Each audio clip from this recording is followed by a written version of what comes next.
ಇದೆಲ್ಲದರ ನಡುವೆ ಉಪಮುಖ್ಯಮಂತ್ರಿ ಡಿ ಕೆ ಶಿವಕುಮಾರ್ ಇದಾರಲ್ಲ, ಅವರ ಕ್ಷೇತ್ರವನ್ನು ಬಿಜೆಪಿ ಗೆದ್ದುಬಿಟ್ಟಿದೆ. ಡಿ ಕೆ ಸುರೇಶ್ಗೆ ಸೋಲಾಗಿದೆ.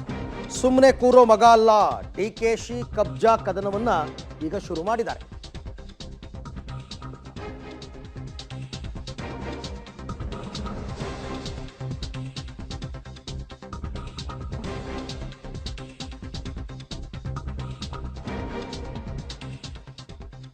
ಡಿ ಕೆ ಶಿವಕುಮಾರ್ಗೆ ತುಂಬಾ ಬೇಸರವಾಗಿದೆ ತಮ್ಮನ ಸೋಲಿನಿಂದ. ಹಾಗಾಗಿ ನಾನು ಸುಮ್ಮನೆ ಕೂರೋ ಮಗ ಅಲ್ಲ, ಡಿ ಕೆ ಶಿ ಕಬ್ಜಾ ಕದನವನ್ನು ಶುರು ಮಾಡಿದ್ದಾರೆ. ಒಂದು ವಿಧಾನಸಭಾ ಕ್ಷೇತ್ರದಲ್ಲಿ ಅಲ್ಪ ಲೀಡ್, ಅದು ಕನಕಪುರದಲ್ಲಿ 25,000 ಬಂತು.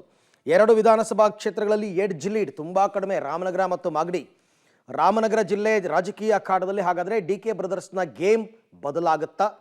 ತಂತ್ರ ಕುತಂತ್ರದ ಮಾತು. ಚನ್ನಪಟ್ಟಣ ಬೈ ಎಲೆಕ್ಷನಲ್ಲೇ ಲಕ್ಕನ್ನು ಚೆಕ್ ಮಾಡುವಂಥದ್ದು. ಯಾಕೆಂದರೆ ಕುಮಾರಸ್ವಾಮಿಗ ಸಂಸದರಾಗಿ ಆಯ್ಕೆಯಾಗಿರೋದ್ರಿಂದ ಅವರು ಚನ್ನಪಟ್ಟಣಕ್ಕೆ ರಾಜೀನಾಮೆ ಕೊಡಲೇಬೇಕಾಗುತ್ತೆ. ಅಲ್ಲಿ MLA ಆಗಿರೋದು ಅವರು. ಸೊ ಅಲ್ಲಿ ಚನ್ನಪಟ್ಟಣಕ್ಕೆ ಬೈ ಎಲೆಕ್ಷನ್ ಆದಾಗ ತಮ್ಮ ಡಿ ಕೆ ಸುರೇಶ್ ಅವರನ್ನ ಚನ್ನಪಟ್ಟಣದಿಂದ ನಿಲ್ಲಿಸುವಂತಹ ಲೆಕ್ಕಾಚಾರ ಏನಾದರೂ ಮಾಡಿ ಸೇಡ್ ತೀರಿಸ್ಕೋಬೇಕು. ಈಗ ಕುಮಾರಸ್ವಾಮಿ ಅವರು ಡಿ ಕೆ ಶಿವಕುಮಾರ್ ವಿರುದ್ಧ ಸೇಡ್ ತೀರಿಸ್ಕೊಂಡಿದ್ದಾರೆ. ಈಗ D K Shivakumar again Kumaraswamy ವಿರುದ್ಧ ಸೇಡ್ ತೀರಿಸ್ಕೊಳ್ಳೋದಕ್ಕೆ ಕೆಲವೊಂದು ಯೋಜನೆಗಳನ್ನ ಹಾಕ್ಕೊಂಡಿದ್ದಾರೆ. 85ರಲ್ಲಿ ಸೋತವನು, ಅದಾದ್ಮೇಲೆ ಆ ಸೋಲು ನೋಡಿರಲಿಲ್ಲ. ಈಗ ಸೋಲು ನೋಡಿದ್ದು ಇಲ್ಲಿ ಇದೊಂದು ಪಾಠ. ಸದ್ಯ ಈಗಾಗಿರೋದು ನಮಗೆ ತೊಂದರೆ ಇದೇನೆ ಸೋಲನೇ ನಾವು ಚೇತರಿಸ್ಕೊಳಕ್ಕಾಗ್ತಾಯಿಲ್ಲ. ಈಗ ಯಾಕೆ ಸುಮ್ಮನೆ? ಬಟ್ ಒಂದು ತಿಳ್ಕೊಳ್ಳಿ, ಸೋತೆ ಅಂತ ನಾನು ಮನೇಲಿ ಕೂತ್ಕೊಳ್ಳೋನಂತೂ ಅಲ್ಲ.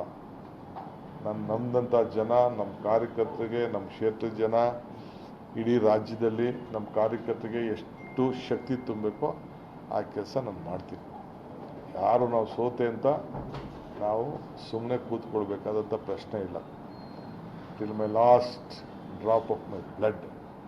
ನಾನು 85ರಲ್ಲಿ ಸೋತವನು, ಅದಾದಮೇಲೆ ಆ ಸೋಲು ನೋಡಿರಲಿಲ್ಲ. ಬೆಂಗಳೂರು ಗ್ರಾಮಾಂತರ ಕ್ಷೇತ್ರದ ಸೋಲು ಡಿ ಕೆ ಶಿವಕುಮಾರ್ಗೆ ನಿಜಕ್ಕೂ ಕೂಡ ಬಿಗ್ ಶಾಕನ್ನು ತಂದಿದೆ. ಎಲ್ಲರೂ ಒಂದಾಗಿ ನನ್ನನ್ನು ಸೋಲಿಸ್ಬಿಟ್ರು, ಅಂದರೆ ನನ್ನ ತಮ್ಮನ್ನು ಸೋಲಿಸ್ಬಿಟ್ರು, ನಾನೇ ಸ್ವಲ್ಪ ಮೈ ಮರೆತುಬಿಟ್ಟೆ. ಡಿ ಕೆ ಶಿವಕುಮಾರ್ಗೆ 2.5 ಲಕ್ಷಕ್ಕೂ ಹೆಚ್ಚು ಅಂತರದ ಸೋಲಿನ ಕಹಿಯನ್ನು ಅರಗಿಸ್ಕೊಳಕ್ಕಾಗ್ತಾ ಇಲ್ಲ. ಸುಮ್ಮನೆ ಕೂರಲ್ಲ ಅಂತಕ್ಕಂಥ ಬಹಿರಂಗ ಮಾತು. ಅಖಾಡವನ್ನು ಬದಲು ಮಾಡ್ತಾರಾ, ಎಲ್ಲೆಲ್ಲಿ ರಿಪೇರಿ ಮಾಡ್ಕೊಳ್ಬೇಕು ಅನ್ನೋದ್ರ ಬಗ್ಗೆ ಡಿ ಕೆ ಶಿವಕುಮಾರ್ ಟಾಸ್ಕನ್ನು ಶುರು ಮಾಡಿದ್ದಾರೆ. D K Suresh Channapatna by election ಸ್ಪರ್ಧೆ ವಿಚಾರವಾಗಿ ಇನ್ನೂ ಕೂಡ ಡಿ ಕೆ ಶಿವಕುಮಾರ್ ಯಾವುದೇ ಗುಟ್ಟು ಬಿಟ್ಟುಕೊಟ್ಟಿಲ್ಲ.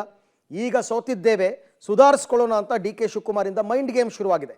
ರಾಮನಗರ ಜಿಲ್ಲೆಯ 4 ಕ್ಷೇತ್ರಗಳನ್ನು ಟೈಟ್ ಮಾಡ್ಕೊಳ್ಳೋದಕ್ಕೆ ತಂತ್ರಗಾರಿಕೆಯನ್ನು ರೂಪಿಸ್ತಾ ಇದ್ದಾರೆ.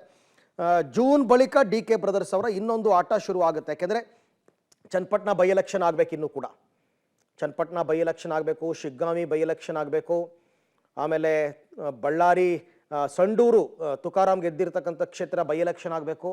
ಎಲ್ಲ ಕಡೆ ನಮಗಿನ್ನೂ ಚಾನ್ಸ್ ಇದೆ, ನಾವು ಸೇಡ್ ತೀರಿಸ್ಕೊತೀವಿ ಅಂತ ಡಿ ಕೆ ಶಿವಕುಮಾರ್ ಲೆಕ್ಕಾಚಾರ.